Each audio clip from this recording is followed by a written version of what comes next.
अफजूदा uranium भी Iran के लिए बड़ा एक अहम इशू था और उस पर भी खबरें आ रही हैं कि ईरान ने अफजूदा यूरेनियम के ज़ख़ीरे से दस्तबरदारी पर आमादा हो चुके हैं। क्या लगता है आपको, इस पर भी ईरान आगे जाके अमल करने वाला है? आई थिंक ये तो 2015 में ये हो चुका था कि यूरेनियम की अफजूदगी उससे वो और टेक्निकली दस्तबरदार ही थे। अभी सिर्फ इशू था कि इसको या तो डिग्रेड किया या तीसरी पार्टी के हवाले किया जाए, और तीसरा ऑप्शन था कि विद इन ईरान रहे और फिर आईईए के सेफ गार्ड्स के अंदर उसकी जो भी उसके डिस्पोजल है। तो ये ईरान का पहले भी स्टांस रहा है कि they are not going nuclear, लेकिन अभी चूंकि जंग हुई है उसके बाद डेफिनेटली हार्ड स्टांस रहा है। और आई थिंक ये ऐसी चीज थी जो ऑलरेडी ईरान ने एग्री की हुई थी, सिर्फ मॉडलिटीज पे है। लाइक अमेरिकन वुड लाइक कि वहां से ले जाएं, रशियन फेडरेशन ने कहा जी कि हमें दे दें, हम इसको सेव कर लेते हैं। ईरान वांट्स के उधर ही रहे और फिर वो कुछ सेफ गार्ड उस पर नजर रखी जाए, उसको डिग्रेड कर दिया जाए। लेकिन मेरे ख्याल में ये अभी जो एक ऑब्जेक्टिव भी था अमेरिका का, तो ये I think that has been achieved और ईरान इस पे डेफिनेटली कॉम्प्रोमाइज करेगा और तभी एक रास्ता निकला है। बाकी स्टेट ऑफ हॉर्मुज को खोलने का मॉडलिटीज है, कौन पहले फोर्सेस हटाएगा, उसके बाद क्या ईरान को कंपनसेशन मिलेगी, और फिर फ्री नेविगेशन कब शुरू होती है। तो दैट्स व्हाई ये 60 दिनों का टाइम जो है तो लगेगा। ब्रिगेडियर साहब, आपने कुछ देर पहले अपनी गुफ्तगू में जिस तरह से इंडिया के पेट में उठने वाले मरोड़ का जिक्र किया, तो सर जो ये कोयटा में भी चमन फाटक के करीब खुदकुश धमाके में 14 अफराद शहीद हो गए और मुतअद्दिद जख्मी हुए हैं। कलदम तंजीम BLA ने इस हमले की जिम्मेदारी भी कबूल कर ली और सबको पता है कि BLA के पीछे कौन है। तो सर ये क्या वजह है, पाकिस्तान जो है उसकी अमन कोशिशें हों या पाकिस्तान की खुशहाली हो, दुनिया में इसकी इज्जत हो, भारत से ये सब कुछ बर्दाश्त क्यों नहीं होता? आई थिंक एक तो इनकी हॉस्टिलिटी है, स्पेशली RSS की। बीजेपी तो उसका फ्रंट है और उन्होंने कसम उठाई हुई है, डिस्पाइट के भी वहां से भी वाजे आ रहे कि हम इंसान के बच्चे बने, बिकॉज अंदर भी तो बुरी हालत है। अभी देख ले वो कॉकरोच पार्टी कोई निकल आई है, मणिपुर जल रहा है, आई थिंक साउथ इनसे हाथ से निकला हुआ है और कोई अभी मुंह भी उनको नहीं लगा रहा। Even I think Marco Rubio जब गए तो बड़ी आई थिंक बदमजगी हुई है जो प्रेस ब्रीफिंग की जॉइंट, जिसमें जयशंकर साहब अपना कोई राग अलाप रहे। तो ये फ्रस्ट्रेशन निकालने का एक तरीका है। प्रॉक्सीज है, डेफिनेटली पैसा लगा हुआ है एंड दे वांट कि इसको इस तरीके से टाइम किया जाए, अंडरमाइन किया जाए, बिकॉज उनको पता है कि इसके बाद पाकिस्तान की जो ट्रैजेक्टरी है वो इतनी आई थिंक तेजी से लेट्स उस पे मूव होगी कि पाकिस्तान पे पकड़ा ही नहीं देगा। तो ये आई थिंक एक आई वुड से एक मजमूम और घटिया किस्म की हरकतें हैं, लेकिन पाकिस्तान को भी आई थिंक इसका जवाब देना चाहिए जो भी हमारे पास मीन है। अच्छा सर, ये फरमाइएगा कि ये जो मामला है, इस वक्त वज़ीर-ए-आज़म पाकिस्तान मियां शहबाज शरीफ अपनी पूरी टीम के साथ चीन में मौजूद हैं और CPEC के हवाले से ख़ास तौर पे आपको पता है कि बड़े वहाँ पे मीटिंग्स भी हो रही हैं, MOUs भी साइन हो रहे हैं। और जिस तरह से सर ये CPEC की तरक्की, ग्वादर की तरक्की, इंडिया, इसराइल, अफ़गानिस्तान या इवन कुछ हमारे जो ब्रादर ममालिक हैं उनकी नज़र में खटकती है, तो ये इस सारी सूरत का सर आप किस तरह से अहाता करेंगे?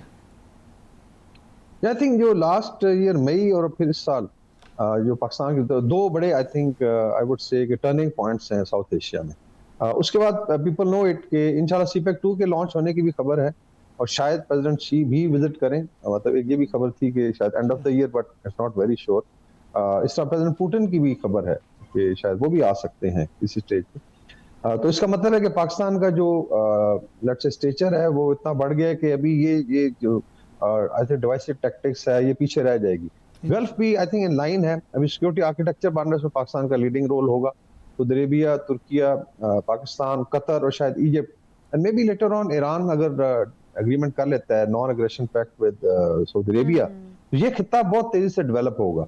तो इसमें मेरे ख्याल भारत को ना स्पेस मिलेगी और ना ही जो टेररिस्ट हैं। And I think even Afghanistan में तालिबान को एक बहुत बड़ा मैसेज जाएगा कि Pakistan is not a thing जिसको आप अंडरमाइन कर सकते हैं, you have to live with it और इसका फायदा उठाएं।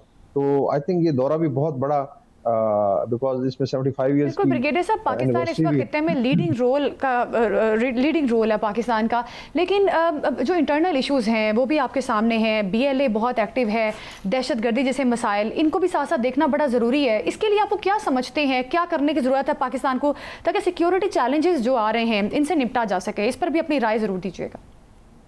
ये बिल्कुल बिजा फरमाया। I think 4 pronged strategy already चल रही है, लेकिन डेफिनेटली स्नीक्स अटैक्स होते हैं, कहीं ना कहीं आई थिंक गैप्स मिल जाते हैं। एक तो इंटरनल है, जिसमें मिलिट्री ऑपरेशंस हैं, इंटेलिजेंस बेस्ड ऑपरेशंस हैं, कैपेसिटी बिल्डिंग है। फिर आपने देखा है कि बलूचिस्तान में कम से कम एक बड़ी अवेयरनेस है विद चीफ मिनिस्टर लीडिंग, और यही हमें चाहिए कि केपी में भी इस तरीके से हो। फिर आ जाता है कि जिनके एक्सटर्नल पीछे बैकर्स हैं, चाहे वो काबुल में बैठे हैं, दिल्ली में, उनको आपने सॉर्ट आउट करना है, डिप्लोमेटिकली भी, इकोनॉमिकली किया भी जा रहा है। आपने देखा है कि पाकिस्तान ने काफी प्रेशर डाला हुआ है। और फिर ये भी है कि may be we should look at regime change in Afghanistan, एक ऑप्शन है कि जब आप टेररिज्म को फरोग देंगे तो then we can turn it upside down. और नॉर्दर्न रेजिस्टेंस फ्रंट बड़ा एक्टिव है, और तालिबान जो है may be they lose their regime within next let's say 6-7 months.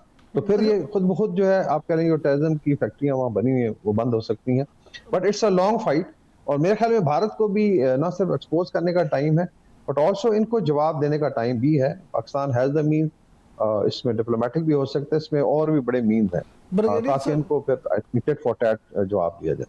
Brigadier साहब, जब आप दहशतगर्द हों या दुश्मन ममालिक हो उनको जवाब देने की बात करते हैं, तो यहाँ पे ख़ास तौर पे सर मैं जानना चाहूँगा कि field marshal general Asim Munir साहब जो हैं, जब से उन्होंने कमांड संभाली और जिस तरह से वो मार्का हक हो, बुनियादुल मरसूस हो या दहशतगर्दों के ख़िलाफ़ जंग हो, अफ़गानिस्तान को टिट फॉर टैट जवाब देना हो, तो उनकी पॉलिसी सबके सामने, और जिस तरह से उन्होंने ईरान अमेरिका ये जंग में भी अपना किरदार जिस बहादुर और फ्रंट लाइन में अदा किया, तो आप क्या समझते हैं कि वो इस वक्त सारी सूरत हाल के हवाले से क्या सोच रहे होंगे और क्या लाइन ऑफ एक्शन इख्तियार करेंगे?